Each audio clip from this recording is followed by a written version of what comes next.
Hey guys, I'm Joe, and this is going to be a tutorial on how to get a decent tune for your Peugeot 206 in Finland on Dirt Rally 2. So I haven't had any of this scripted, and this is for players who don't use traction control or ABS. So of course Finland, it's got long straights, and it's not got a lot of tight corners at all. So with that, bearing that in mind, and it's got like loads and loads and loads of jumps. So I'm going to start at the end. I've got 73mm ride height, because after experimenting, there's these ditches on the inside of and the outside of the track, and what can happen is if you've got the ride height too low, you'll just get your tires will keep getting stuck in the ditches and you won't be able to get out. Another thing that will help with this is a really soft front anti-roll bar, because the bumps, if one corner is on the road and the other corner is in the ditch, the one that's in the ditch won't impact the corner that's on the road as much. So that helps with that as well. I've put reasonably, like, not that soft of a spring rate, because you want stability. The reason you want stability is because there's such long roads, and there's long jumps, short jumps. You'd have thought you'd want a softer spring rate, but you need stability. So I let the dampers take care of that. So, for example, the road's quite bumpy anyway, so I've just got -1 for slow bump, front and rear. For the fast bumps, I've gone -4, which is a lot, because the dampers really do need to absorb that impact, because the jumps in Finland are really big, some of them anyway. There's a bump zone division. I've put it more towards so that the dampers will react.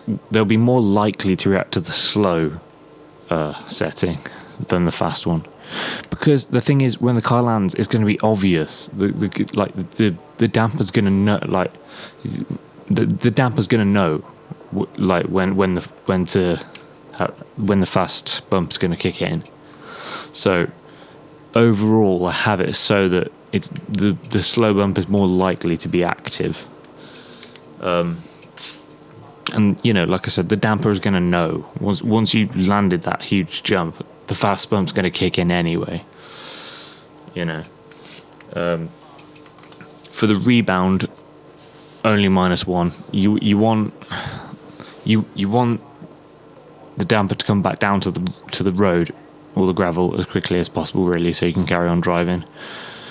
A good analogy for this, the only thing that can come to mind really is any of you music producers out there. Like, for example, if you're putting a compressor on a kick drum, you want to set the attack time and the release time, reasonably fast, because you want the compressor to do its job for that first kick drum transient, but you want the needle to return so that the compressor can do its job for the next one.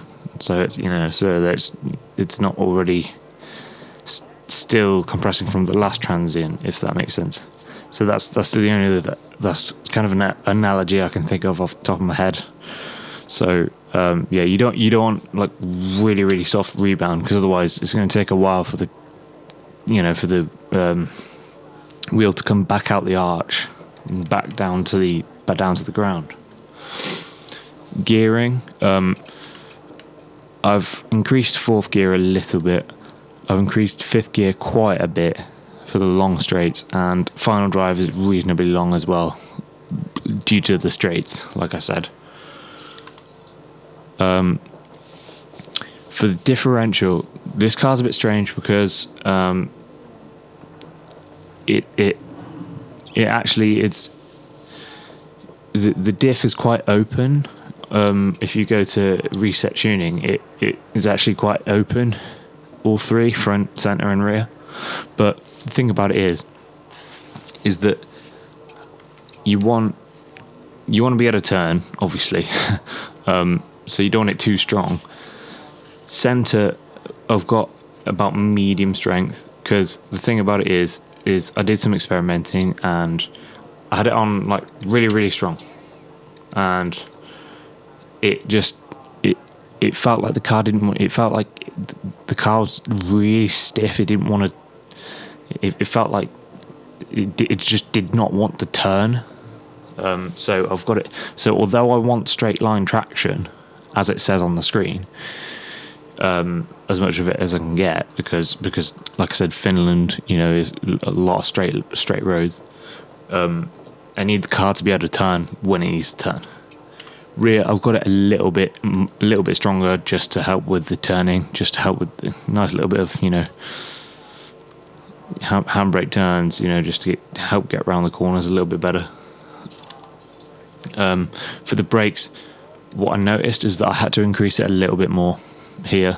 I haven't messed with the bias, but the force I put up by 1, because I did some experimenting, and again, it just wasn't stopping in time. But this seems to be doing the trick. Like I said, this video is for players that play on a controller, but have the ABS and the traction control off. Then lastly, alignment. So I read the description here, and towing on the front increases stability. Now I want stability in tracks in Finland. I want stability, so I just got a little bit of toe in. I left the toe for the rear. Front camber default is the same as the rear camber, but it was slightly, I think it was about there. If you press reset tuning, I think it's about there. But I reduced it because the thing is, like I said, there's hardly any corners, and if there is a corner, you're likely to handbrake turn it anyway. So you need that straight line traction as much as possible, really. Moving on to tires. Medium usually, because there's in total, that's what, getting on for